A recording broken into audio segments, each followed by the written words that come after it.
Hello there, folks. My name is Spoonks, and welcome back to another episode of Box Office Chat. This is the show where I break down the top 5 domestic box office results, see where each movie landed, and see how well each movie did. So let's get started. Number 5 was Dune, making $3.1 million this weekend, adding to a domestic total of $98 million and a worldwide total of $367 million.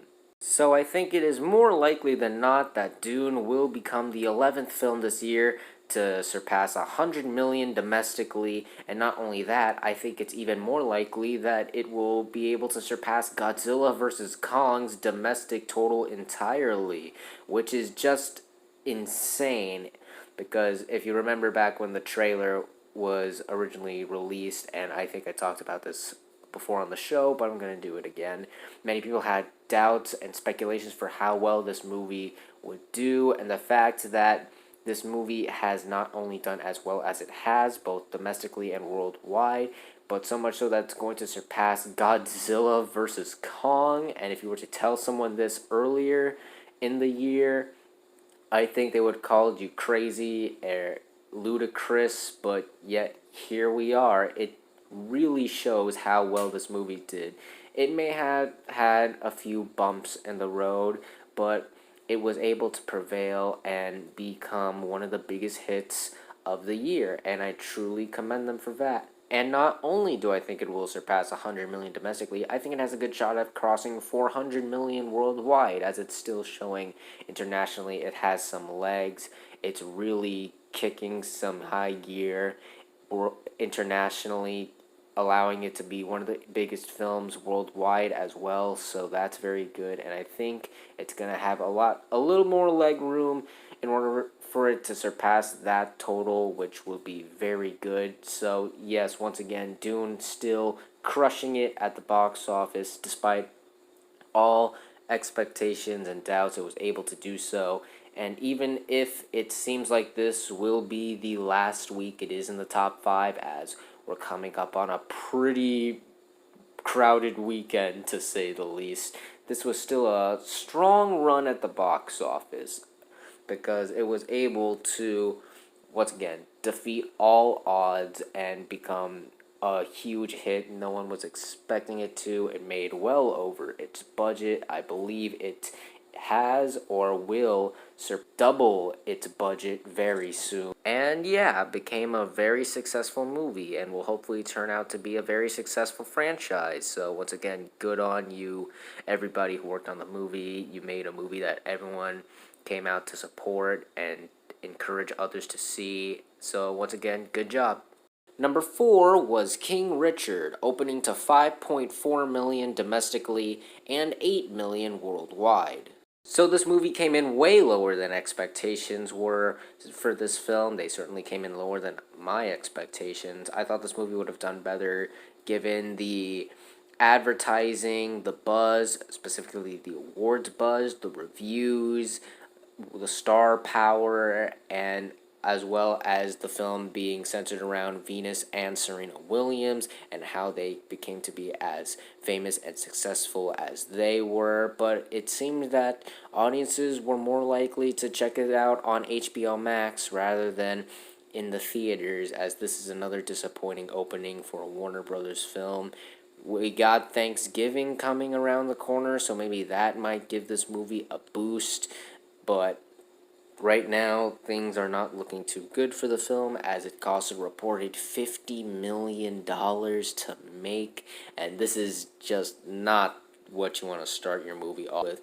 But again, maybe word of mouth helps us out. I've heard that audiences who checked it out really liked it, and again, we're coming around the holidays, so maybe that might boost this, and word of mouth will increase week by week.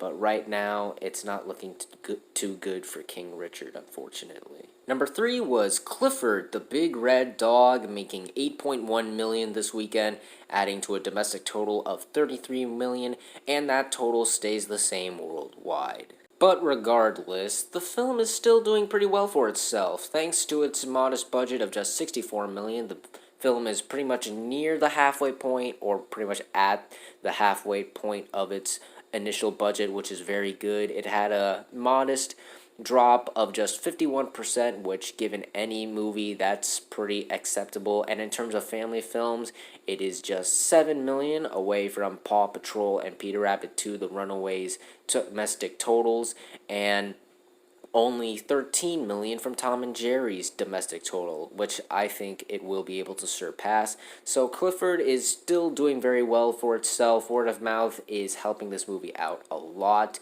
theatrically, and it's even apparently doing very well on streaming, as according to Paramount, while no official numbers have been released, it is apparently their most watched film on Paramount Plus, which is very good. So yeah, things are pretty good for Clifford right now. It will be interesting to see how well it does this weekend, because I believe things can go up and things can go down, because once again, it is Thanksgiving weekend. It is a great time for families to go check out a movie, and I think this is definitely something families are still interested to check out for the Thanksgiving holiday. But it's also got very, very stiff competition this weekend, which we'll talk about later at the end of the video, which I do believe will steal a large majority of this film's target audience away from it. So things are going to be very interesting. I think this is going to be something everyone should keep their eyes out on this weekend for Clifford. But as for right now, things are pretty good for the Big Red Dog, and things will hopefully get better once it releases internationally, so these numbers can start improving and we can get to the doubling point a little faster. But right now, things are solid for Clifford the Big Red Dog. Number 2 was Eternals, making 11 million this weekend, adding to a domestic total of 136 million and a worldwide total of 336 million. So this film suffered another steep drop this weekend, falling 59% from last week, which was very surprising, because usually when it comes to these types of movies and their second week drop-offs, they would be able to bounce back from this. A good example of this is Venom Let There Be Carnage. That suffered from an even bigger drop-off than Eternals, and that film was able to bounce back from that and become the second biggest movie of the year domestically. And this film isn't really doing that, which is surprising, and I think you can just basically boil that down to word of mouth. This isn't just not doing it for people. People aren't as excited or feel the need to see this at the theater as they probably would have if this movie would have been a lot better, which is unfortunate. And I think we're going to see a movie this year that's going to not only make less than probably well, it will probably make more than Ant-Man, but it's probably going to be less successful domestically, at least, than Black Widow, which will be very surprising to say the least. I still don't think it's a failure, because I still think it has a chance at crossing 400 million worldwide, which is the doubling point. But this is something very interesting and something definitely different that the MCU is experiencing, and maybe a sign that many moviegoers aren't as into the Eternals as some of the other Marvel superheroes that had previous entries into the cinematic universe. So while not a failure, because it's still crushing it worldwide and is even one of the biggest hits of the year domestically, it just surpassed Free Guy, and I think it might have a shot at surpassing No Time to Die. We'll see. But yeah, it's definitely not one of the best outings for the MCU financially. So we'll see if it can get to the doubling point, but it's definitely looking like it's going to be a slower race to that finish line than many of us would have hoped for. And finally, let's end the video off with the number 1 movie of the weekend, and that was Ghostbusters Afterlife, opening to 44 million domestically and 60 million worldwide. So while not one of the bigger opening weekends of the year, this is still a pretty solid opening, given that the budget is not as big as many of the other blockbusters that came out, and not as big as many would have expected, as the film costed only reported $75 million to make, which is a pretty modest budget compared to a lot of these other blockbusters that have released. So given the opening and the budget, I think this movie's going to make a profit. It's definitely going to surpass that budget domestically, and it's certainly going to surpass it worldwide. And I think it's going to definitely become one of the bigger movies of the year. It'll certainly surpass 100 million domestically and worldwide. No questions about that, given how well received the movie is. Critically, it was okay. Many people were split on the film, but audience wise, people are loving this movie. Fans of Ghostbusters obviously are digging this really well, and even non fans are showing their support as they're really liking it as well. I see word of mouth really helping this movie out, and given the Thanksgiving holiday once again, I think that's going to boost the movie's totals, and once again, word of mouth is really going to help this movie out a lot given the positive reception I've seen for the film from audiences. So things are starting off pretty strong for Ghostbusters Afterlife. It's been a long wait coming here given the numerous amount of delays, but I think it was all worth it pretty much in the end, and I think we're going to see something pretty good come out of this movie. So things are looking pretty good for Ghostbusters Afterlife. We'll see what the future holds for it, but as for right now, we're off to a pretty good start with the movie. And those were the top 5 domestic box office results for this week, but we're not quite done yet as we've got another week ahead of us and new movies hitting theaters. And we've got a big weekend for us this week. It is the Thanksgiving weekend. This is a pivotal release for movies. I mean, hell, it was even a pivotal release last year when The Croods released, and that went to be a huge hit at the box office despite, well, you know. So I think this weekend is really going to improve. But before we discuss that, I do want to say to everyone watching this, as well as everyone who is subscribed to this channel, I hope you all have a safe and happy Thanksgiving this weekend. Spend time with those you love. Cherish those memories. Eat well. I hope you all have a wonderful time spending it with your friends and families this weekend. Don't get too crazy out there. I know this isn't the best time for some people, but I truly hope that you all have a wonderful time this year.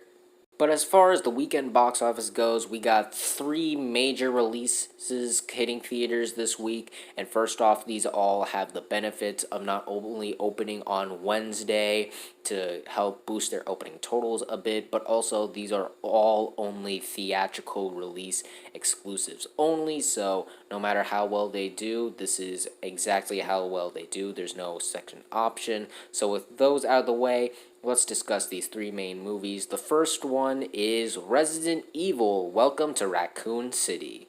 This is not only the video game adaptation of the popular video game franchise, but also the reboot of the popular movie franchise. This was quite possibly the biggest video game adaptation movie franchise in the 2010s, as they just kept chugging these movies out despite them doing moderate at the box office.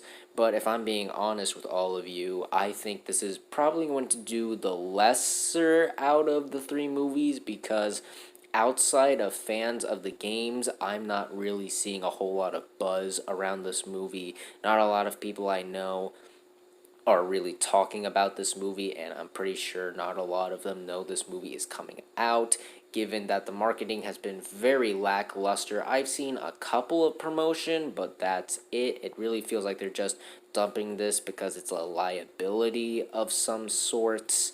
And also, I'm not sure if audiences are really all that excited to go see a violent, bloody, graphic movie where thousands of people get brutally murdered and dismembered over the Thanksgiving holiday. But we'll see how well this movie does over the weekend. The next film is House of Gucci. This is Ridley Scott's next big movie based off of the true story scandal of the Gucci family and what happened back then. I think this movie, it has a lot working for it. Again, it's based off of a real life scandal. It's got star power. It's got Lady Gaga, Al Pacino, Adam Driver, and many more. And I think a lot of the fans of those people are going to be excited to see this movie, and the marketing has been very good. I've seen tons and tons of promotion for it. They are really pushing this movie out there.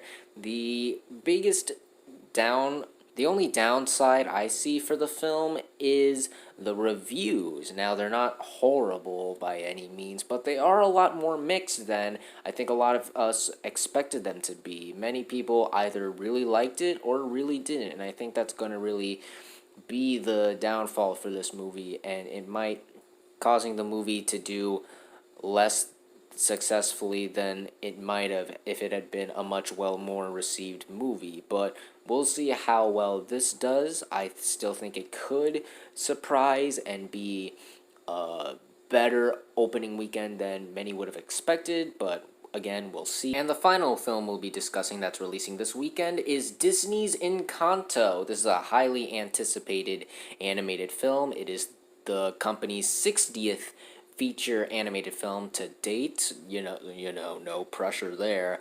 But I definitely think this is going to do the best out of the new releases this weekend. They've been marketing this like crazy. I've seen tons of reviews for it. The buzz is really good. Lots of people I know are talking about it.